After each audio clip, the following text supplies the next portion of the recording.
നിങ്ങളുടെ ഫേവറേറ്റ് സീരിയലുകൾ ടിവിയിൽ വരുന്നതിന് മുൻപേ സൺ നെക്സ്റ്റ് ആപ്പിൽ കാണാം. ഇനി എല്ലാവർക്കും മുൻപേ കാണൂ. ഇപ്പോൾ തന്നെ സൺ നെക്സ്റ്റ് ആപ്പ് ഡൗൺലോഡ് ചെയ്ത് സബ്സ്ക്രൈബ് ചെയ്യൂ.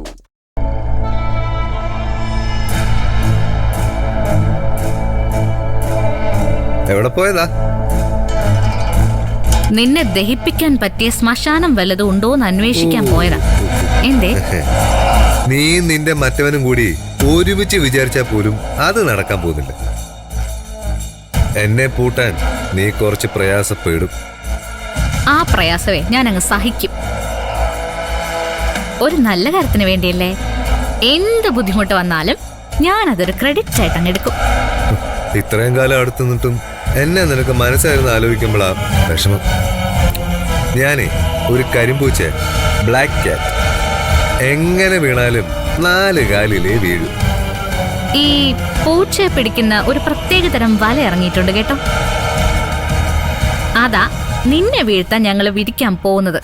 ഓ, ഇത്രയും കാലം ഞങ്ങൾ മാത്രമേ നിന്റെ മുൻപിൽ ഉണ്ടായിരുന്നുള്ളൂ. ഇനിയിപ്പൊ കാക്കിയിട്ടവരും കൂടി ഉണ്ടാവും. കാക്കിയിട്ടവരും? അതെ, പോലീസുകാരെ. നിന്നെ സിവിലായിട്ടും ക്രിമിനലായിട്ടും നേരിടാനാ ഞങ്ങളുടെ പ്ലാൻ. അല്ല, കരിമ്പൂച്ചയാണല്ലോ. ഈ 4 കാലില് വീണ് ഒന്ന് കാണിച്ച കൊള്ളായിരുന്നു. അതിന് ഞാൻ എന്ത് തെറ്റാ ചെയ്തത്? അയ്യോ, അത് അന്വേഷണ ഉദ്യോഗസ്ഥര് നിന്നോട് പറയും. നീ ഇതുവരെ ചെയ്ത സകല തോന്നിവാസങ്ങളും പുറത്തു കൊണ്ടുവരാനാണ് ഞങ്ങളുടെ ശ്രമം.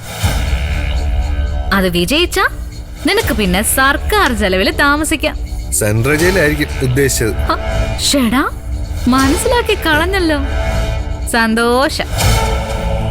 എടി ദേവികേ, പോലീസ് സ്റ്റേഷൻ, ജയില് എന്നൊക്കെ കേൾക്കുമ്പോ പേടിക്കാന്നോ കരുതിയിരിക്കുന്നത്? നീ പേടിക്കുന്നുണ്ടോ ഇല്ലയോ ഇതൊന്നും ഞാൻ വിഷയാക്കുന്നില്ല. നിന്നെ എത്രയും പെട്ടെന്ന് അകത്താക്കാൻ പറ്റുമോ അതാണ് എന്റെ ലക്ഷ്യം. അതിനുള്ള രൂപരേഖ തയ്യാറാക്കാൻ വേണ്ടിയിട്ടാ ഞാനിപ്പോ പോയത്. അത് തയ്യാറായി കഴിഞ്ഞു. അധികം വൈകാതെ തന്നെ അതിന്റെ എഫക്റ്റ് നിനക്ക് അനുഭവിക്കാൻ പറ്റും. ഞാൻ പേടിച്ചു പോയെന്ന് പറഞ്ഞേര് സിദ്ധുവിനോട്. നിന്നെ പേടിപ്പിക്കുകയൊന്നല്ല ശരത്തേ ഞങ്ങളുടെ ഉദ്ദേശം. തെറ്റ് ചെയ്ത ഒരു കോൾഡ് ബ്ലഡഡ് ക്രിമിനലിനെ നിയമത്തിന്റെ മുൻപിൽ എത്തിക്കാം. അതെത്തിച്ചിരിക്കും, എത്ര ബുദ്ധിമുട്ടേണ്ടി വന്നാലും.